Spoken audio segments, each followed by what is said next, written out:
네, 수강생 여러분 반갑습니다. 안녕하세요. 오늘 이번 주 마지막 강의 제3강 시작하겠습니다. 어제와 지난 화요일은 국가 현안 비전 의제 2개 강의를 진행을 했고요. 오늘과 다음 주 이어져서 지역 현안 비전 의제 강의가 진행될 예정입니다. 오늘 3강은 국가 균형 발전 분야인데요. 주제는 지역 주도의 국가 균형 발전 전략을 주제로 해서 공주대 지리학과 진종원 교수님 강사로 모시고 강의를 진행하도록 하겠습니다. 진종원 교수님을 소개해 드립니다. 교수님 안녕하세요. 수강생들과 인사 나누시죠. 네, 교수님 안녕하세요. 안녕하세요. 네, 수강생 여러분 두 손 흔들어서 환영의 인사 네. 부탁드립니다. 네, 강의 시작하기 전에 교수님 간단하게 소개하겠습니다. 교수님은 서울대 대학원 석사 과정을 졸업을 하시고 미국 UCLA에서 문화경관 연구로 박사학위를 취득하셨습니다. 그리고 한국환경정책 및 평가연구원의 연구원으로도 활동을 하셨고요. 지난 문재인 정부 대통령 직속 정책기획위원회 분권발전과 위원과 국가균형발전위원회 자문위원을 지내셨습니다. 경향신문사에서 교수님을 평가하기를 국토균형발전 전문가로 소개를 했고요. 또 대통령 직속 정책기획위원회에서 발간한 초광역 지역시대의 저자들 가운데 한 분이십니다. 현재는 한국문화역사지리학회 회장과 또 한국공간환경학회 회장으로 활동하고 계십니다. 바로 강의를 청해서 듣겠습니다. 교수님 강의 부탁드리겠습니다. 네. 반갑습니다. 진종원입니다. 소개해 주셔서 감사드리고요. 오늘 강의를 여러분들하고 같이 진행하게 돼서 기쁘고요. 지역 주도의 국가 균형 발전 전략인데 사실은 내용적으로는 분권형 균형 발전으로 이해해도 크게 무리가 없습니다. 제가 균형 발전 관련해서 주로 초광역 혹은 메가시티 중심으로 의견을 많이 냈었고요. 그래서 오늘도 이제 초광역 전략, 메가시티 전략을 좀 많이 다룰 생각입니다. 그런데 이제 이것을 어떻게 지역 주도로 할 것인가, 실질적으로 추진할 수 있을 것인가, 또 우리가 전통적으로 중요하게 생각했던 균형 발전과 지방 분권, 이걸 어떻게 이제 조화 있게 추구할 수 있을 것인가, 이걸 초점으로 말씀드리겠습니다. 자료는 이제 완결성을 위해서 앞에 이렇게 많이 다뤘어요. 이 뒤에 새로운 조건에서. 근데 이 앞부분은 조금 빨리 넘어갈 생각입니다. 전체적인 그림을 볼 수 있는데요. 여기서 왼쪽 편은 사회 전체적인 변화, 사회 경제적인 변화, 환경, 인구, 우리가 중요하게 생각하는 우리 사회의 큰 변화를 다루고 있고, 오른쪽 편에는 이제 균형 발전과 더 직접 관련된 도시, 지역, 공간의 변화를 다루고 있습니다. 서로 이제 상호 연관돼 있다라는 걸 알 수가 있고요. 이 표 자체를 아주 길게 설명할 수도 있겠지만, 간략하게 중요한 부분만 좀 말씀드리면, 제일 윗부분에 초광역화, 메가시티가 있는데, 이걸 메가시티라고 하기도 하고 또 초광역화라고 이야기하기도 하는데, 이건 어쨌든 도시가 점점 커진다, 이전보다 훨씬 큰 도시 지역에서 살게 된다, 그걸 의미합니다. 근데 다른 한편으로는 우리 도시의 또 큰 변화가 동네 로컬 활성화라고 돼 있죠. 우리한테 익숙한, 예를 들어서 선거 때 이제 가끔씩 나타나는 15분 도시, 이런 개념입니다. 원래 프랑스에서 파리에서 처음 나타난 개념인데, 이전보다 더 좁은 도시 환경에서 일상생활을 유지한다. 그러니까 이전보다 더 컴팩트하게 살아간다라는 거예요. 그래서 이상하다. 도시는 더 커지는데 왜 일상생활은 더 이렇게 컴팩트하게 되는 거지? 이 얘기는 과거에는 도시의 중심이 하나였다면, 큰 하나의 중심지가 있었다면은 현대 도시, 미래 지향해야 될 도시는 굉장히 여러 개의 중심지, 다핵 도시라고 합니다. 다핵 분산 도시라고 하기도 하고요. 를 지향하고 있다라는 것이고, 이것이 이제 도시에서 살아가는 우리 시민들의 삶의 질을 더 높일 수 있다.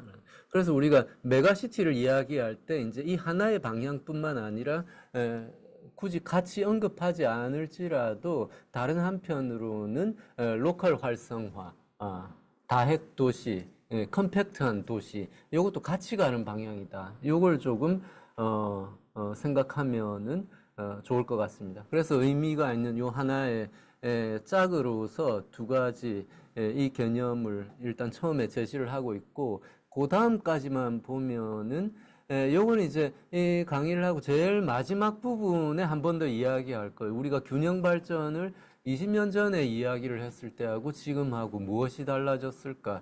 왜 지금 20대는 어떻게 보면은 균형 발전이라는 쟁점에 대해서 그 아버지 세대, 시니어 세대만큼 그렇게 관심이 없는 것 같은데, 이유가 뭘까? 그러니까 모빌리티, 이동성, 이동에 대해서 우리가 가지고 있는 감각 자체가 바뀌었다. 그러니까 이전 세대하고 다르게 젊은 세대는 뭐 예를 들어 서울로도 쉽게 갈 수가 있고 몇 년 있다가 지방으로 다시 내려올 수도 있죠. 그리고 제주에 가서 몇 년 살다가 다시 돌아올 수도 있습니다. 이런 식으로 과거에 비해서는 훨씬 이동성이 강화되었다. 반대로 한 자리, 한 도시, 한 지역에 뿌리박고 사는 거주의 착근성이라고 이야기하는데, 이것은 현저하게 약화되었다. 이것이 이제 뭐 어떤 영향을 미칠지, 또 어떤 다른 성격의 정책을 필요로 하는지 한번 고민해 봐야 될 것 같습니다. 나머지 쟁점들은 이제 내용 속에서 한번 살펴보면 될 것 같고요. 그래서 우리가 균형 발전을 이야기하고 또 뭐 약간 소극적으로는 지방 소멸 대응을 뭐 이야기를 할 수 있는데, 어떤 조건이 바뀌었을까? 좀 익숙한 이야기들 몇 가지가 있어요. 그래서 앞부분은 빨리 넘어가겠습니다. 크게는 이제 인구에 대한 얘기인데, 인구는 국가적으로는 총인구 감소가 무엇보다도 제일 중요하다. 그래서 이 변화가 21년에 일어났고요. 그런데 지방으로 내려가 보면 총인구 감소도 중요하지만 수도권 인구가 절반을 넘었다. 이게 뭐 우연이지만 거의 동시에 일어납니다. 그래서 20년 1월에 이제 이런 뉴스들이 나오기 시작했습니다. 국가 비상사태다. 그리고 사실 이 상황은 뭐 총인구도 마찬가지지만 계속 진행 중이기 때문에, 그래서 중요한 것은 이 총인구 감소하고 수도권 인구가 점점 늘어나고 있는, 이게 이제 별개의 현상이 아니라는 거죠. 하나의 인구 변화를 하나의 조건으로 생각할 수 있고, 그다음 뭐 청년층의 수도권 집중, 이런 건 빨리 넘어가겠습니다. 그 특성에 대해서 참고를 하시고요. 과거보다 어쨌든 쉽게 수도권으로 서울로 옮겨가고 있다라는, 그게 반드시 영구 이주를 이야기하지는 않는다라는 뭐 그런 특징들이 있고요. 그다음 수도권 자체가 공간적으로 확대됐다. 인구가 절반을 넘었을 뿐만 아니라, 이게 수도권 인구라고 할 때는 이제 사실 서울, 인천, 경기예요. 서울, 인천, 경기인데 사실상의 수도권은 강원도의 절반, 충청도의 뭐 크게 봐서 북부 또 절반을 포함한 것이기 때문에 실제로는 50%를 훨씬 넘어간다고 봐야 된다. 이렇게 봤을 때 20년 전에 균형 발전에 찬성하는 국민들, 동의하는 국민들의 비율이 절반을 훨씬 넘었다면 지금은 그렇지 않을 수 있다. 큰 변화라고 볼 수 있습니다. 그다음 세 번째는 산업 구조 자체가 근본적으로 변화하고 있고 이것이 국토 공간에 영향을 미친다라는 거죠. 우리가 간단하게 이야기해서 공간 분업, 스페셜 디비전 오브 레이버인데 아주 간단하게 보면 70년대, 80년대, 90년대까지 한국 경제를 이끌었던 모델이 기업 본사는 대체로 서울에 있고 그리고 공장은 어디 있습니까? 지방에. 그것도 좀 영남, 동남권에 집중해 있었죠. 울산, 포항, 뭐, 이런, 또 조선소 같은 거제라든지 뭐 이런 식으로. 그래서 수도권과 지방이 역할을 나누어 갖는. 근데 기업 본사가 중요하니까 역시 돈은, 수익은 수도권으로 많이 가지만 어쨌든 이 구조상에서는 지방에도 역할이 있었다라는 거죠.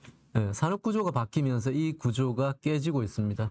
예를 들어서 첨단 산업, 반도체 산업, 지방으로 영남까지 공장이 가지를 않죠. 갈 필요가 없습니다. 제일 내려가야 보통 수원, 삼성 반도체 공장이고 아마 충북 원저리 정도가 제일 먼데 그래서 전통적인 산업과 달리 새로운 산업으로 재편될수록 아무것도 하지 않아도 수도권으로 점점 집중할 수밖에 없는 구조다. 이런 조건의 변화가 있습니다. 그래서 요 그림이 왼쪽 그림이 전통적인 산업의 산업 구조에 의한 두 개의 중심이 있죠. 지휘 통제기는 기업 본사가 몰려 있는 수도권과 그다음 공장이 많은 부울경 동남권. 근데 오른쪽 그림이 현재 2000년대 이후의 분포라고 볼 수 있습니다. 그러니까 기술자, 엔지니어들이 기흥 라인이라고 하는 이 아래쪽으로 잘 내려가 살려고 하지 않는다라는 거죠. 기업의 입지는 자연의 영향을 받을 수밖에 없습니다. 서울 중심적으로 점점 변해가는 거죠. 그래서 한마디로 수도권으로 새로운 집중이 나타나고 있고 그냥 집중이 아니라 초집중이다. 그래서 사실은 수도권이라는 말 자체가 이제 의미가 약화되고 있습니다. 서울권, 그러니까 메가 서울 나중에도 뭐 이야기가 나오겠지만 메가 서울, 서울 메가시티 이 얘기가 나온 것이 이제 우연이 아닙니다. 경기도는 인구는 많아지고 있는데 그 존재감은 상대적으로 더 약화되고 있는 거죠. 수도권 내에서. 그래서 서울, 인천, 경기 다 합친 걸 수도권이라고 한다면 그보다는 서울과 서울에 인접한 경기 지역 뭐 이런 식으로 뭐 그런 구상 하에서 서울 메가시티 구상이 나온 거죠. 뭐 많은 것들이 있습니다만 여기서 이제 TTX 같은 경우 조금 눈여겨 볼 필요가 있고요. 나중에 아마 뒷부분에서 언급할 것 같습니다. 그래서 우리가 이제 균형 발전에 대해서 질문을 합니다. 예전에는 이런 질문을 굳이 할 필요가 없었는데 특히 서울이나 뭐 서울의 일반 시민도 그렇고 심지어 많은 지식인들도 마찬가지 균형 발전을 꼭 해야 하는지 이제 이런 근본적인 질문들의 대답을 할 필요성이 점점 커집니다. 더 이상 이제 규범적인 과제가 아닐 수 있다라는 거죠. 설명을 잘 해야 된다라는 거. 지난 문재인 정부 때 제일 큰 균형 발전 사업 중에 하나였던 예산상으로 예타 면제 사업인데 이 오른쪽 그림 보는 것처럼 지역의 인프라 투자가 대부분이었고 뭐 건당 1조 정도의 투자였는데 이게 결과적으로 많은 비판을 받았습니다. 지역에서는 물론 좋아했죠. 가장 필요한 사업들을 올렸고 그렇지만 비판을 받게 되는데 이 비판이 하나의 방향이 아니라 진보도 비판하고 보수도 비판하고 보수적인 쪽에서는 뭐 왜 쓸데없이 돈을 쓰냐 그 효율적인 투자가 아니다 이런 진보적인 쪽에서는 사회복지나 그런 쪽으로 써야지 토건 사업에다가 돈을 쓰냐 뭐 이런 식의 비판입니다. 그래서 앞으로 또 이런 사업을 할 수 있을까? 만약에 할 수 있다면은 조금 더 다른 근거를 가지고 해야 되겠다. 이런 인프라 투자가 명확하게 필요하다는 그 정당화할 수 있는 논리가 필요할 것 같다. 이제 그런 교훈을 남긴 거죠.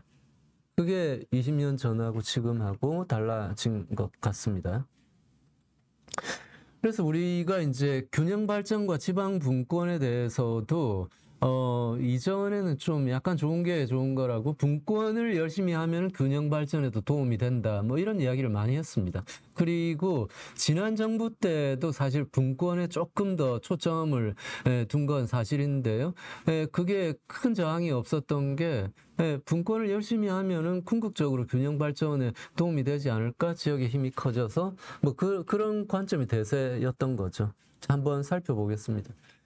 그래서 우리가 일단 이 개념에 대해서 조금 짚어볼 필요가 있는데, 지방과 지역에 대해서 이거를 이제 잘 몰라서 혼동하기도 하고, 아니면 이제 조금 뭐 의도를 가지고 이렇게 섞어 쓰는 경우도 없지는 않은 것 같아요. 근데 명확합니다. 두 가지 의미를 가지고 있는데, 먼저 첫 번째는 행정 체계상의 지방이 되겠고요. 가장 쉬운 예로 중앙지방, 지방자치단체, 지자체 할 때 지방은 당연히 국토 전체를 포함하는 거죠. 수도권도 포함하고.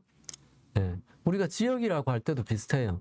근데 지리공간적인 용어로서의 지방은 비수도권을 이야기합니다. 우리가 수도권과 지방을 이제 짝을 이루어서 이야기를 할 때, 이때는 수도권이 제외가 되는 거죠.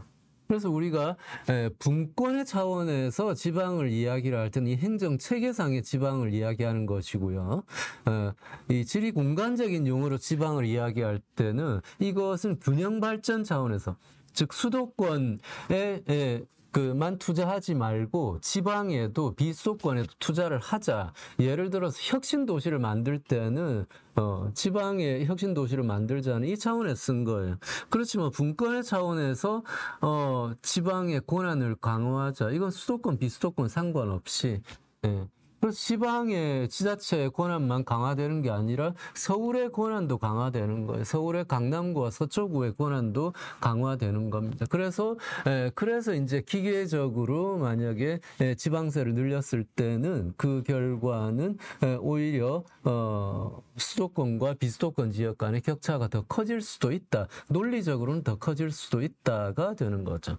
그래서 요걸 조금 구분할 필요가 있고, 그렇다면은 그냥 분권을 강화했을 때 균형 발전에 저절로 기계적으로 자동적으로 도움이 되냐? 그건 아닐 수도 있다라는 것을 알 수가 있습니다. 어쨌든 그럼에도 불구하고 과거 정부도 그랬고 지난 정부까지도 뭐 지금도 마찬가지예요. 사실 지역 주도 균형 발전, 분권형 균형 발전을 내걸고 있는데 이것을 실질적으로 어떻게 추진해 왔는가, 실제로 가능한 모델을 만들었는가에 대해서는 조금 회의적일 수 있다.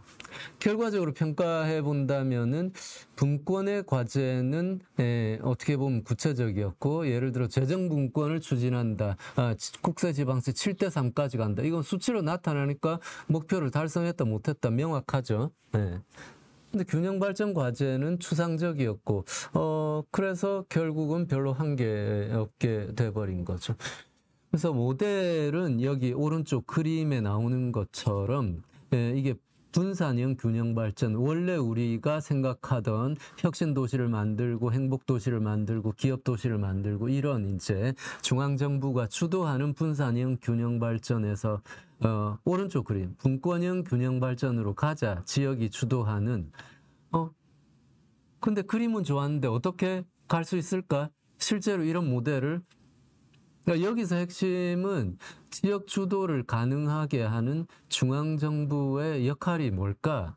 이게 키라는 거예요. 중앙정부가 뭔가를 해야 되는데 지역이 주도해서 해보세요 하면 실질적으로 아무것도 일어나지 않는다라는 얘기입니다. 그게 지금까지 된 거예요. 그래서 실제로 많은 관련된 부처가 자신의 편의대로 일하기 위해서 지역 주도를 그냥 타이틀로 걸어놓고 사실은 원하는 방향으로 사업들을 끌고 간 거예요. 그게 제가 이 담론을 이해하는 방식입니다.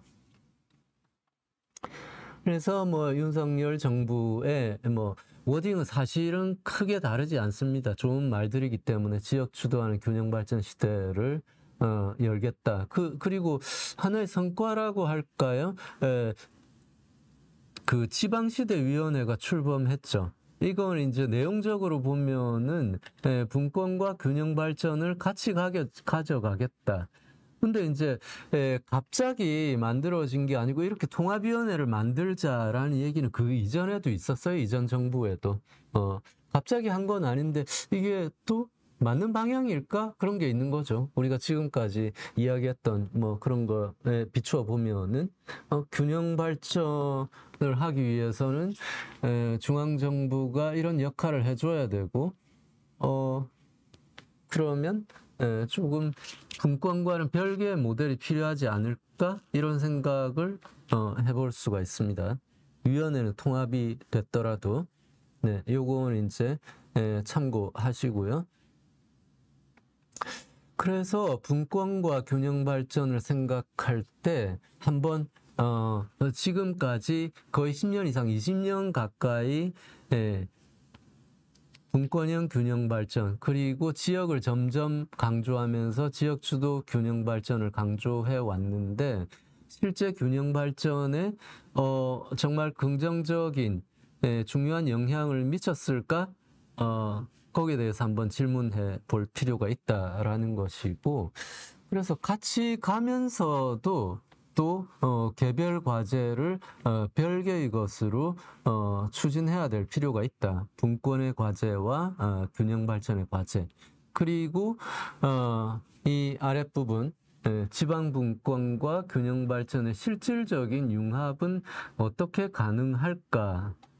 그래서 많은 경우에 지금까지 예를 들어 가지고 뭐 최근에 메가시티 불경 메가시티도 있고 또 충청권 뭐 지방정부 연합이 또 출범을 합니다. 연말에 출범을 하게 되는데 일단 이야기되는 게 분권의 권한과 사무이양인데 이것까지는 쉽게 진행이 됩니다. 또 부처에서 주기 싫은 건 안 내놓으니까.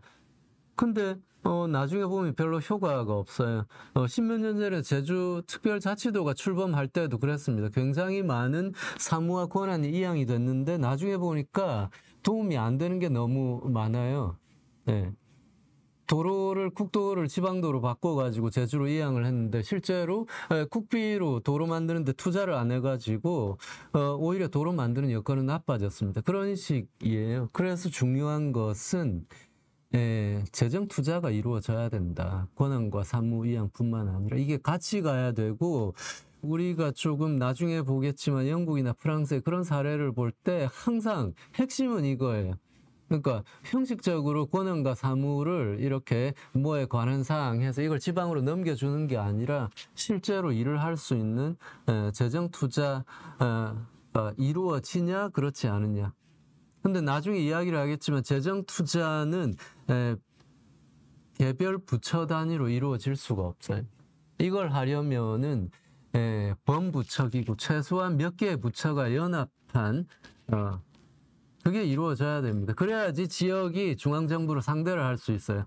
안 그러면 지자체는 항상 국토부 쫓아다니고 행안부 쫓아다니고 개별 부처 쫓아다니느라고 자기 플랜을 절대로 세울 수 없습니다. 지역이 자신의 계획을 가지고 중앙정부와 이야기를 할 수 있으려면 중앙정부에서 하나의 입장이 나와야 되는 거예요. 몇 개의 부처가. 그래서 사실 뭐 나중에 종합을 하겠지만 실제로 필요한 것들은 아주 명확합니다. 당장 혹은 중장기적으로 해야 될. 그래서 분권형 균형 발전의 과제를 쭉 살펴볼 텐데 먼저 요 앞부분은 뭐 간략하게 보고 약간 중복일 수 있기 때문에 넘어가도록 하겠습니다. 수도권 초집중 시대의 현실화, 그다음 균형 발전 필요성에 대한 국가적 국민적 공감대 형성. 아까 공감대가 약화되고 있다라고 하는 거. 그리고 세 번째는 조금 중요한데 우리가 수도권 전략에 대해서 고민을 해볼 필요가 있다. 수도권 전략이 없는 게 정상적인가? 수도권은 놔둬도 그냥 집중하고 인구도 모이고 산업도 모이고 돈도 모이고 하기 때문에 그냥 놔둬도 되는가? 이렇게 놔두니까 덩치는 커지는데 사실 효율적이고 체계적이고 비전 있는 발전하고는 조금 거리가 있게 되는 거죠. 그걸 나중에 프랑스 파리하고 비교해서 잠깐 볼 거예요. 파리가 어떻게 중장기적인 발전 계획을 가져가고 거기에 입각해서 인프라 투자를 하고 있는지. 그러니까 수도권 전략이 없다라는 말은 사실은 이번 정부에서 하고 있는 게 그건데요. 노골적으로 없습니다. 그냥 초광역 메가시티 전략은 수도권 빼고입니다. 그건 역설적으로 수도권으로 모든 인구와 자원과 그 모든 것들이 집중하도록 방치하겠다라는 그런 표현하고 같습니다. 그래서 그리고 마지막으로 균형 발전을 통한 국가 발전과 국가 경쟁력의 강화. 그래서 요건 좀 또 다른 측면에서 중요한데 뭐 초광역 협력을 하고 메가시티를 하고 무엇을 위해서 한편으로 균형 발전이지만 다른 한편으로는 결과적으로는 국가 경쟁력이다. 이 부분을 생각할 필요가 있습니다. 그래서 조금 이론적으로 살펴보면은 이제 아까도 뭐 좀 앞에서 이야기를 했지만 분권과 균형 발전인데 한마디로 차원이 좀 다르다. 사실 분권이라고 하는 것은 민주주의 과제이고 헌법적인 과제인데 반해서 균형 발전은 지리공간적이고 사실상 집권적인 중앙정부가 역할을 제대로 해야지 달성될 수 있는 것이다. 근데 지금까지는 그냥 막연하게 비례관계, 분권을 해서 특화 발전을 하면은 균형 발전에 도움이 될 것이다. 이게 이제 주류적인 견해였습니다. 이제 지금 거기에 대해서 조금 더 고민을 해봐야 된다. 이런 생각이 좀 관점이 많아지고 있는 거죠. 근데 여기 테이블을 보면은 과거부터 있던 뭐 이렇게 균형 발전 3분 전략 뭐 이런 걸 참조할 수 있는데 요 오른쪽 하단에 있는 표를 중심으로 보겠습니다. 그래서 균형 발전 정책을 크게 4가지로 나눠서요. 오른쪽 3가지는 전통적인 분류에 대한 것, 옮겨온 것인데 분권 정책, 예를 들어서 지방세를 늘리자. 재정 분권 정책입니다. 요거는 이제 사실은 재정적으로 넉넉한 데가 선호하겠죠. 그다음 합리적 균형 발전 정책. 이건 이제 정부에서 오히려 교부세 같은 정부 예산을 많이 가지고 있다가 어려운 지역을 도와주는 이걸 중시하는 것은 아무래도 좀 어려움이 있는 지역에서 더 좋아하겠죠. 그 다음에 우리가 딱 이렇게 일반적으로 균형 발전 정책이라고 많이 이제 떠올리고 있는 혁신 도시라든지 공공기관 이전이라든지 또 뭐 산업 단지를 만든다든지 이런 것들을 여기까지를 균형 발전 정책이라고 많이 생각한 거예요. 지금까지는. 근데 뭐 지난 정부 때는 이 분권 정책을 좀 중시했고 참여 정부 때는 혁신적인 균형 발전 정책을 좀 중시했고 근데 가만히 보니까 이것만으로는 조금 어렵구나. 특히 최근 10년의 경험을 보니까 지금까지 균형 발전 정책의 범위에 든다고 보지 않았던 다른 분야, 타 분야, 교육 정책, 의료 정책, 복지 정책 이런 것들이 더 큰 영향을 미칠 수가 있네. 예를 들어 산업 정책을 통해서 산업단지를 만들어서 1000명의 인구를 지방으로 데려갔는데 의료 분야나 교육 분야의 정책으로 인해서 10,000명이 수도권으로 몰리는 효과가 나타날 수 있습니다. 지금 그렇게 진행이 되고 있고요. 왜냐하면 특히 고등교육 분야 그리고 의료 분야에서 수도권 특히 서울로의 초집중 현상이 나타나고 있기 때문에 뭐 나머지 분야도 그런 현상들이 부분적으로 나타나고 있고요. 그래서 균형 발전 정책 좁은 의미에서의 균형 발전 정책이나 분권 정책만 가지고 균형 발전 효과를 가져오는 게 한계가 있겠구나. 이제 이런 인식이 점점 커지고 있습니다. 그래서 조금 더 융합적인 정책을 추구할 필요가 있는 거죠. 그래서 예를 들어 교육 정책에서는 여기서는 다루지 않습니다만 내년부터 시행될 지금 정부의 어떤 트레이드마크 대학 정책인데 RISE가 시행이 되는데 지역의 대학 지역을 지원하는, 관리하고 지원하는 역할을 교육부에서 지자체로 넘겨줄 거예요. 지금은 이제 시행되기 직전이기 때문에 조금 약간 폭풍전야 비슷한 분위기지만 실제로 시행이 되고 나서 지역 대학에 어떤 역할을 미칠 것인가, 굉장히 부정적인 효과가 있을 수 있다. 지역 대학이 지금도 서서히 무너지고 있지만 더 빠른 속도로 무너진다면 지역에 당연히 부정적인 영향을 미치겠죠. 그래서 균형 발전 정책의 또 다른 초점일 수 있습니다. 이것을 이런 것들을 또 내재적 분권 정책이라고 볼 수가 있고요. 요거는 이제 지역 균형 발전 정책을 어떻게 분류할 것인가 참고하시면 될 것 같습니다. 그래서 우리가 분권형 균형 발전이라고 하지만 다른 나라들과의 비교를 통해서 우리가 추구해야 될 모델이 무엇인가, 요걸 가지고 한번 볼 수가 있어요. 우리가 사실 이제 지난 정부 때 분권 개헌을 추진하면서 했던 워딩입니다. 이게 연방제 수준의 개헌, 분권. 이게 적절한가? 물론 이렇게 선언적인 의미라면 모르겠지만, 그래서 이상적인 분권 모델, 진짜 연방제 수준의 분권은 브리튼이죠. 영국, 웨일즈, 스코틀랜드가 실제로 다른 민족인. 우리하고는 좀 다른데 그런 생각을 할 수 있습니다. 또 하나의 국가는 명확하지만 각 주가 자신의 어떤 독립적인 영역을 뚜렷하게 가지고 있는 중앙정부와 파트너십 형태로 결합해 있는 협상적 분권 모형. 이것도 우리하고는 좀 다른데, 세 번째 지배적 분권 모형, 통치라는 의미입니다.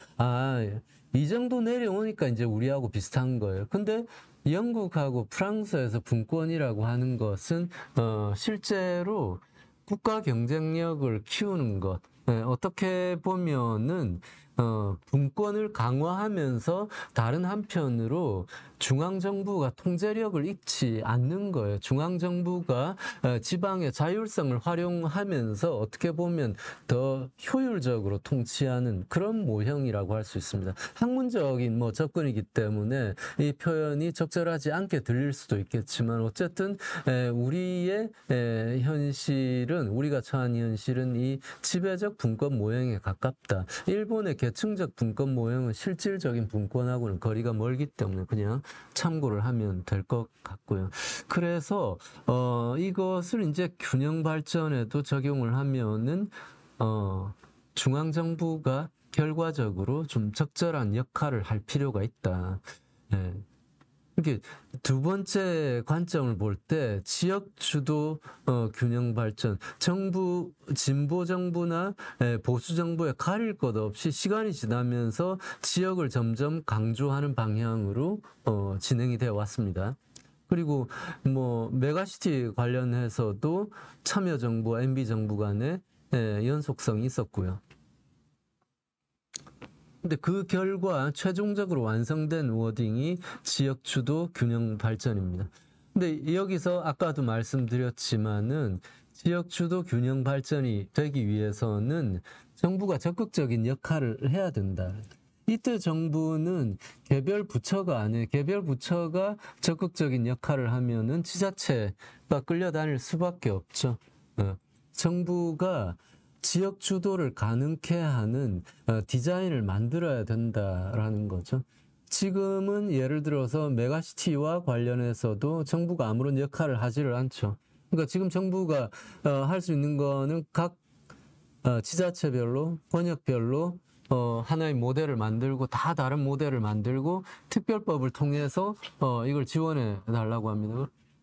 그래서 국회나 정부는 특별법을 받을까 말까, 지금 이런 상황. 왜냐하면은 정부가 적극적으로 나가서 어떤 공통적으로 적용할 수 있는 모델을 만들고 법안을 만들고, 이걸 통해서 부울경이든 충청권이든 대구 경북이든 하나의 이제 정부나 부처가 하나의 방향을 가지고 지원할 수 있는 그런 안을 만들어야 되는데 그런 역할을 전혀 하지를 않는 거죠.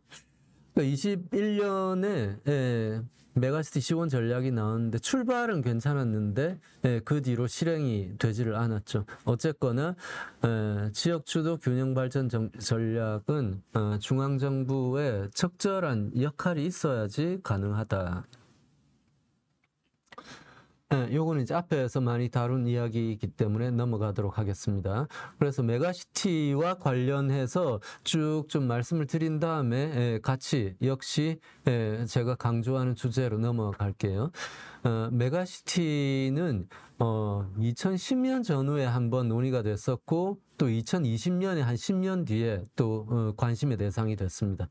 근데 초점이 완전히 바뀌었어요. 2010년 전후에는 이 당시에 경쟁력 관점에 주로 메가시티가 논의가 됐습니다. 그때는 주로 수도권, 그리고 경우에 따라서 여기 보시면은 부울경이 국제적인 순위에 있는 메가시티. 그러니까 대한민국이 잘 살기 위해서는 요 메가시티의 경쟁력을 키워야 된다. 그런 관점이었어요. 그러다가 2020년에는 이제 순수하게 또 균형 발전 관점에서 메가시티가 진행이 됐습니다. 이 두 가지 다 약간의 편향이라는 거죠. 결국 두 가지 관점이 다 필요하다. 우리가 각 권역의 메가시티를, 행정통합에서 메가시티를 이야기할 때 국토 균형 발전의 관점과 그 권역이 메가시티를 만들어서 일본의 도시 지역과 중국의 도시 지역과 대만의 도시 지역과 경쟁할 수 있을까? 그런 국제 경쟁력을 어떻게 가질 수 있을까? 이게 실질적인 성패를 가늠한다라는 거죠. 요거는 뭐 다들 잘 아시겠지만 메가시티 논의는 2009년에 MB 정부에서 초광역 5+C가 먼저 큰 성과는 없었지만은 진행이 됐었고, 그다음 지난 정부 때 메가시티 행정통합 강소권 이런 구분이 처음 나왔습니다. 이 안은 이제 제가 제안을 한 것이고요. 그다음 대통령 선거 때도 뭐 약간 유사하게 5국 3특으로 제안이 됐었고, 그다음 이번 정부 들어서는 사실상 많은 균형 발전 정책이 시도별 정책으로 환원을 했습니다. 환원을 했고 큰 성과는 없었어도 이런 이제 메가시티나 초광역 정책을 통해서 축적된 것들이 거의 이제 유실되고 있는 그런 상황이었는데 또 시간이 1년 이상 지나면서 다시금 이제 메가시티에 관심이 생긴 거죠. 그래서 서울 메가시티에 대한 논의, 부울경 경제동맹, 그 다음 충청권 연합. 그래서 뭐 다시 살아나고 있는 중입니다. 그래서 프랑스와 그 영국 사례를 간단하게 볼 텐데, 뭐 어쨌든 우리로 따지면 도 정도가 될 텐데. 도 단위도 우리가 지금 많다고 느끼잖아요. 프랑스도 마찬가지예요. 국가 경쟁력 차원을 생각해서 이걸 22개인데 처음에 구상으로는 6개 정도로 만들자라는 게 구상이었는데 이게 쉽지는 않으니까 13개로 재편을 했습니다. 재편을 했고 이걸 어떻게 실질적인 힘을 갖는 이 레지용들이 힘이 있어야 될 거 아니에요. 13개로 만들었는데 재정 투자를 하되 이 권역이 힘있게 굴러갈 수 있도록 그래서 이제 계약을 도입했다. 요건 나중에 살펴볼게요. 그리고 이제 사실은 균형 발전 전략이 여기 한번 보시면은 프랑스는 약간 효과가 있었어요. 이거 보시면 아시겠지만 1950년대에 마르세유 수도권 말고 마르세유의 인구 비율이 1.8이었는데 2000 적어도 뭐 이때 1980년 정도에 상당히 효과가 있었죠. 그 뒤에는 유지되고 있고요. 나머지 지역도 조금씩 늘었습니다. 과거보다. 이러다 보니까 이런 뭐 효과가 좀 있었기에 가능했다라고 볼 수 있는데 수도권을 이렇게 전략적으로 키워보자. 그래서 21세기 들어서 2000년대 이후로 그랑파리 메트로폴 그러니까 메트로폴은 이제 대도시권 전략인데 파리를 키우면서 이게 양적으로 키운다는 것이 아니라 질적으로 어떻게 시민들의 삶의 질을 높이고 경쟁력 있는 도시로 만들 것인가 이런 것들을 굉장히 장시간에 걸쳐서 시민들과 전문가들이 모여서 구상을 하고 공개된 이제 수많은 토론을 거쳐서 이걸 가능케 하는 인프라 그랑파리 익스프레스. 그럼 뭐 우리로 따지면 이제 새로운 지하철, GTX하고 뭐 비교할 수 있는 그런 거예요. 그런 거를 만들게 된 거예요. 우리는 이제 전문가들이 논의를 했을 텐데 일반 시민들은 뭐 잘 몰랐죠. GTX가 그냥 만들어지나 보다 한 것인데 그래서 만들어진 모델이 이겁니다. 그랑파리 익스프레스인데 파리 대도시권을 현재 파리는 한 이 정도예요. 파리보다 더 큰 권역을 이 전체가 서울 권역하고 비슷하고 간단하게 파리의 구도심은 한 100제곱킬로미터인데 서울이 600 조금 넘어요. 그러니까 한 6분의 1 정도의 작은 도시입니다. 구도심만 따지면은. 근데 이 파리 익스프레스는 그보다 훨씬 더 큰 권역을 포함하고 있는데 환상형이 이제 한 3개쯤 도너스가 한 3개쯤 겹쳐 있는 모양이에요. 이건 뭐냐면은 제일 앞에 제가 말했던 거하고 비슷한 거예요. 중심이 하나가 아니라 하나 두 개가 아니라 여러 개의 많은 중심들을 만든다라는 거. 이런 식으로 도시 구조를 만들면은 파리 내에서도 과도한 집중이 일어나기가 힘들죠. 결절들이 굉장히 많이 생기고 이것들 하나하나 가 작은 중심들이 되는 거예요. 이게 굉장히 오랫동안 수기를 통해서 시민들의 참여와 전문가들의 참여를 통해서 만들어진 중장기적인 파리 발전의 밑그림입니다. 그래서 파리는 지금도 이렇게 프랑스의 다른 도시가 집중하는 수도의 중심지이지만 이 내에서는 최소한 과도한 집중보다는 효과적으로 기능이 집중되면서 또 분산되는 구조를 만들어 가자. 뭐 이걸 표현했는데 우리 GTX하고 비교하면 이제 그 차이를 알 수 있습니다. 이 GTX 구조는 사실은 세계의 많은 대도시권을 가더라도 이거 상당히 먼 거리예요. 아산 천안부터 서울 중심까지, 원주의 서울 중심까지 이렇게 먼 거리를 짧은 시간에 통근이 가능하도록 정말 초고속으로 연결하는 대도시는 잘 없습니다. 이 정도는 잘 없어. 이런 시도를 하지를 않습니다. 왜냐하면은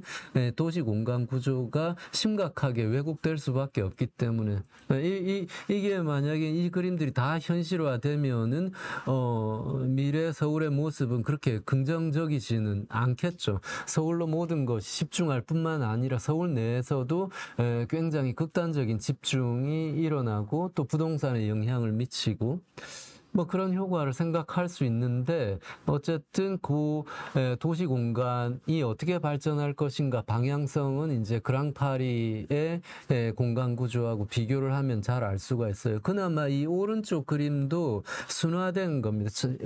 최초에 나왔던 게 이 아래쪽에 있는 순수하게 서울 중심의 그림이에요. 경기도에 조금 반발을 한 거예요. 경기도는 그냥 파편적으로 서울하고 연결될 뿐이에요. 전혀 연결되지 않죠. 그래서 경기도를 연결하는 이 노선들이 일부 들어간 게 이제 오른쪽 그림입니다.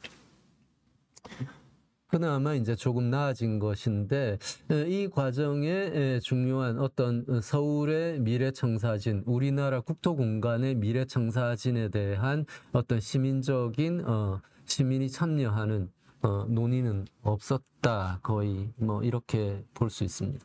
그래서 서울 메가시티라는 것이 이제 갑작스럽게 나온 게 아니고 20년의 메가시티하고는 조금 다른 맥락입니다. 이런 비슷한 논의는 많이 있었습니다.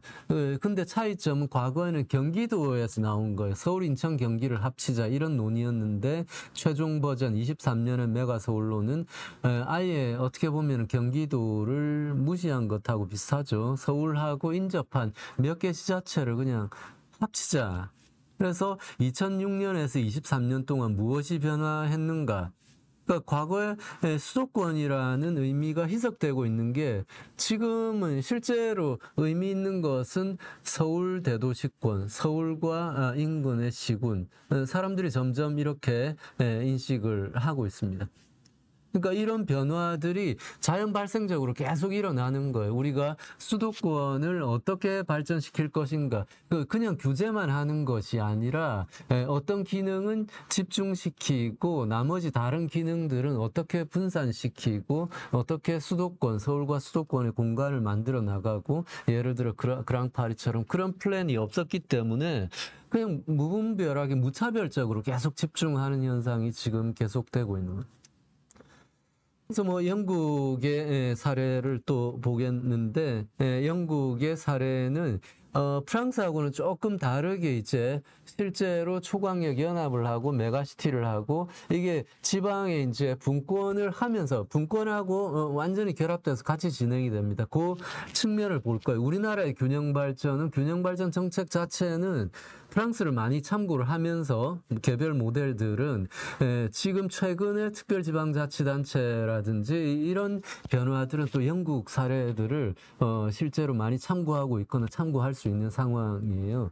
그래서 영국은 조금 재밌는 게 보수당 그다음에 노동당에 따라서 점점 왔다 갔다. 그러니까 노동당은 균형 발전을 좋아하고 보수당은 좀 그렇지가 않죠. 그래서 균형 발전을 좋아하면 광역화라고 합니다. 초광역화. 근데 이제 보수당으로 가면은 로컬을 중시하죠. 더 잘게 쪼개는. 그래서 그때마다 이제 바뀌어요. 왔다 갔다 이렇게 하면서 바뀌는데 최근에 10여 년간은 조금 융합을 하면서 대도시권 CA라고 하는데 맨체스터에서 먼저 만들어진 지금 우리가 모델로 할 수 있는 그런 변화들이 나타나고 있습니다. 지자체 연합 모델입니다. 지자체 연합 모델이면서 재정 투자와 분권이 동시에 진행되는 모델이에요. 우리가 뭐 여러 가지가 있지만 한 가지 차이만 보면 왜 부울경 메가시티가 무너졌지라고 생각할 때 부울경 메가시티에는 없는 그런 것들이 있습니다.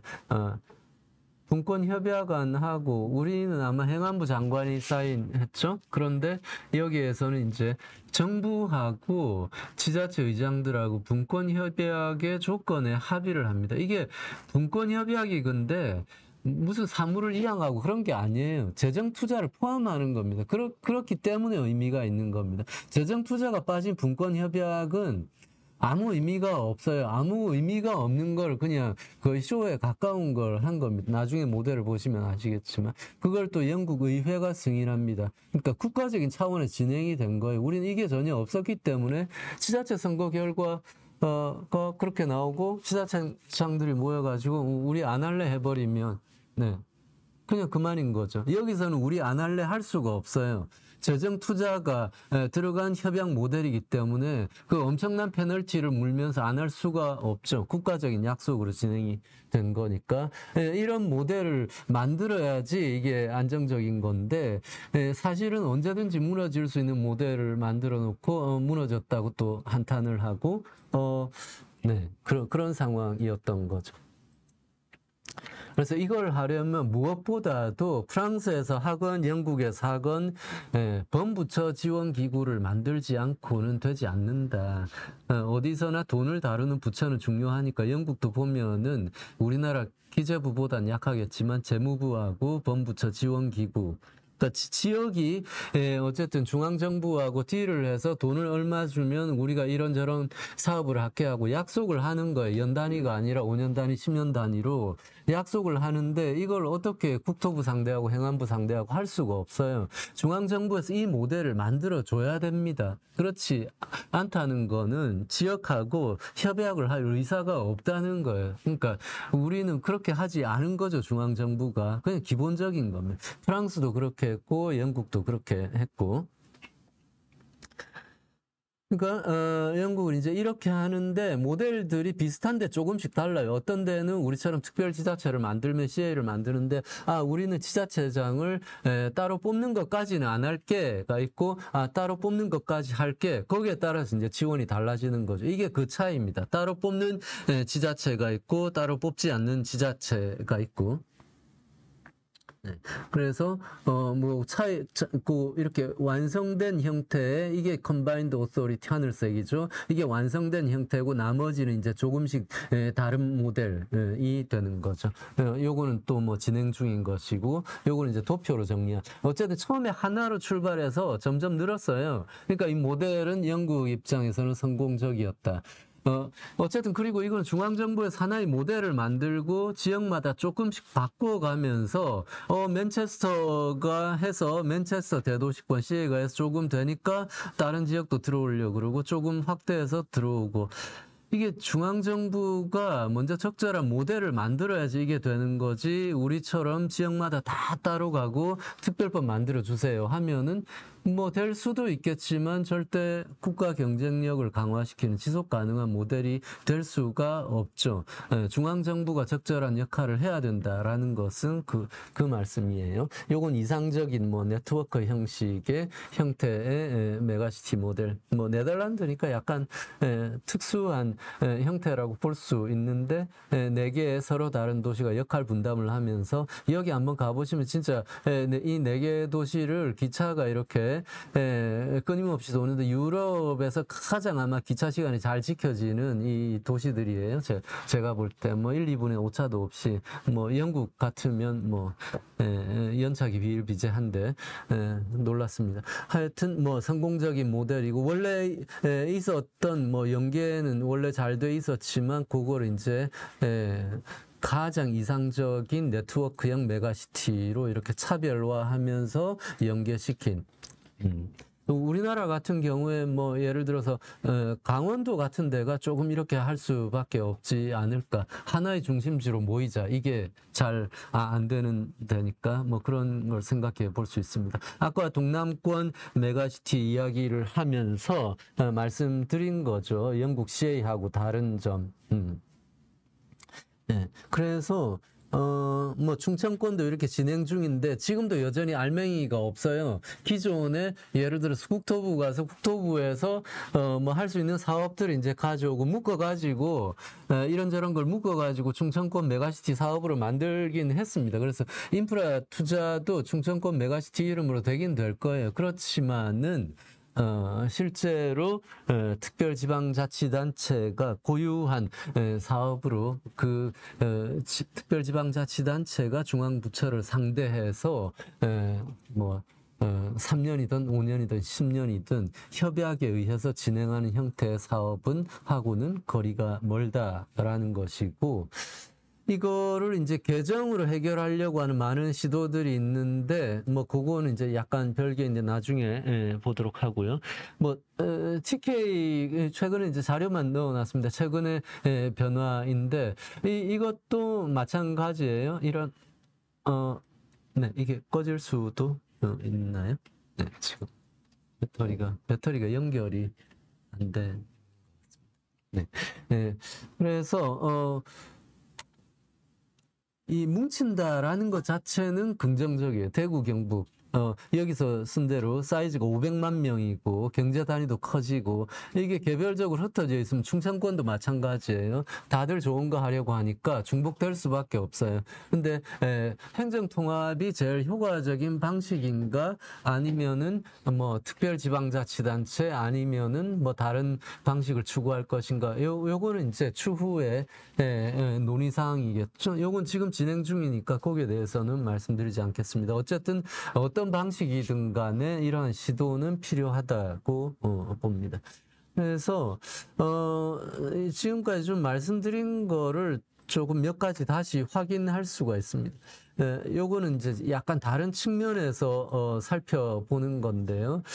이거를 부처별로 돼 있다. 부처에서 하는 사업이 거의 공모 방식이죠. 지금도 대부분의 사업이 그렇습니다. 이 방식을 유지하는 한은 사실은 수평적인 파트너십은 힘들다. 즉 지역주도 균형 발전의 방식은 아무리 포장을 하더라도 힘들다. 그러니까 공모 사업 자체가 부처가 그냥 끌고 가는 거예요. 끌고 가는 것이고 부처의 입맛에 맞게 지방 정부가 신청서 만들어서 오기를 바라게 하는 것이고요.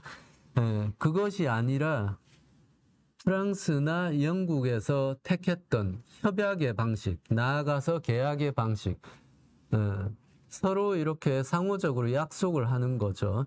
그걸 우리가 지역발전 투자 협약이라는 방식으로 도입을 했습니다. 시범사업을 도입을 했는데 시범사업에 잘 나아가질 않아요. 왜냐? 이게 더 나아가려면 부처별로 가지고 있는 그 경계가 깨져야 되는 거예요. 결국은 또 범부처 기구의 문제가 됩니다. 그래서 사실 근본적인 이 문제가 해결이 되지 않으면은 지역 주도라고 아무리 이야기를 해도 절대로 이거는 달성할 수 없는 것이다. 뭐 개별 사업에 개별 지역에서 어떤 사업은 잘 될 수 있겠지만 근데 요거는 뭐 부처가 절대로 스스로 하려고 하지는 않는 것이죠. 두 번째 연결되는 거예요. 초광역 사업에 한해서도 그렇고 뭐 그 전체적으로도 마찬가지입니다. 범부처 기구가 필요하고 요거는 말 그대로 범부처일 수 있고 핵심 몇 개의 부처일 수도 있습니다. 나머지는 넘어가도록 하겠습니다. 이게 말씀드린 그거예요. 분권협약이라고 할 때 영국에서 디발루션 딜 분권협약은 이 전체를 다 포함한 거예요. 초광역 특별협약이라고 된 이게 뭐예요? 이게 돈하고 관련된 거예요. 이 돈하고 관련된 초광역 특별협약은 이렇게 따로 묶어놓고 분권협약은 그냥 말로 할 수 있는 거 국가 사무 이런 사무는 위임하고 저런 사무는 위임하고 이건 할 수 있죠. 근데 실제로 21년 10월에 정부안이 발표되고 22년으로 넘어가면서 분권협약과 관련해서는 부울경도 양해각서 MOU에 사인을 했습니다. 근데 재정 투자에 대해서는 전혀 진행이 안 됐어요. 개별 부처 별로 계속 나눠진 상태니까 결국은 프랑스 사례, 영국 사례 많이 참고를 했지만 그냥 핵심적인 거는 다 빼놓고 현재 부처별 체제 수준에서 할 수 있는 것만 가져온 것이다. 그러니까 잘 되기가 힘들었다라는. 지금 이제 입법적으로 할 수 있는 것은 이제 앞서 말씀드린 요 세 번째가 방금 이야기했던 거죠. 방금 말씀드린 겁니다. 분권협약과 초광역 특별협약을 통한 재정 투자가 필요하다. 그 다음 범부처 기구도 말씀드렸고요. 그리고 실제 뭐 지금 현재 상태에서는 불가능하겠지만 있던 교부세도 잘 내려가지 않고 있는 상황이니까 특별 교부세 지원이 필요하다라는 것하고 이게 이제 현실적으로 전체 총액은 늘지 않아도 이건 가능합니다. 계정을 따로 만드는 것. 이것이 실제 발의는 돼 있어요. 근데 사실은 조금 문제가 있죠. 전체 균형 발전 사업 내에서 다른 사업을 줄이고 초광역 사업군의 예산 항목을 확충하는 것은 가능하기 때문에 이거는 될 가능성이 아예 없다라고 보진 않겠지만 만약에 이런 방식으로 추진을 한다면 지금 균특 회계 내에서 수도권으로 가는 비중을 줄이고 투자한다든지 아니면 뭐 가장 바람직한 것은 총액을 늘리고 순증하면서 가는 것인데 이것은 당장은 최소 몇 년 안에는 뭐 조금 어렵지 않을까 그런 생각이 듭니다. 이게 아까 말씀드린 이번 정부의 초광역 전략이에요. 아예 수도권이 빠져 있습니다. 수도권은 뭐 안 해도 되니까 그냥 놔둬도 집중하니까 민주당은 이렇게 표현하지는 않아요. 진보 진영이 이렇게 표현하지는 않지만은 사실상의 관점은 비슷하지 않을까. 수도권에 대해서 서울권에 대해서 이걸 어떻게 발전시켜야 되나. 과거와는 달리 수도권 내에서도 더 서울 중심으로 집중하고 있는데 이건 문제가 없네. 이게 문제의식이 별로 없기 때문에 GTS 논의가 되고 이렇게 노선이 확정이 되고 공사가 들어가고 완공이 되는 차원에서도 이런 상황에서도 이건 진보나 보수 상관없이 별로 반대도 없고 논쟁도 없었던 거예요. 그래서 사실은 요걸 가지고 현 정부를 비판하지만 사실은 진보 진영, 민주당 또 마찬가지로 좀 심각하게 생각해 봐야 된다. 네. 그리고 이제 총괄해서 뭐 어떻게 하다 보니까 거의 뭐 시간이 이게 마지막일 것 같은데요. 한 시간이 다가오고 있는데 이게 제일 처음에 말씀드린 겁니다. 지리 공간적인 균형 발전. 예전에는 예를 들어서 뭐 제 친구들도 그랬지만 제가 부산생인데 대학을 뭐 부산에 있는 대학 부산대 뭐 이렇게 갈지 서울로 갈지 뭐 이런 거에 따라서 많이 달라져서 그냥 인생이 달라지는 겁니다. 부산에 남은 친구들은 거의 평생 그냥 부산에 사는 거예요. 서울로 간 친구들은 그냥 평생 서울 사람이 되는 것이고.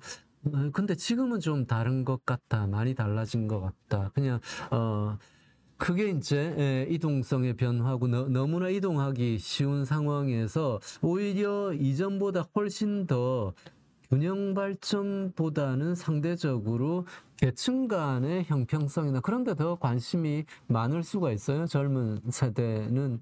왜냐하면 이동하는 게 쉬우니까. 그래서 이 지리적 접근성이 약화됐다라는 것의 의미를 좀 생각해 볼 필요가 있고, 그리고 지금 추세는 어쨌든 균형 발전 정책 키워드 모두 점점 약화되는 상황입니다.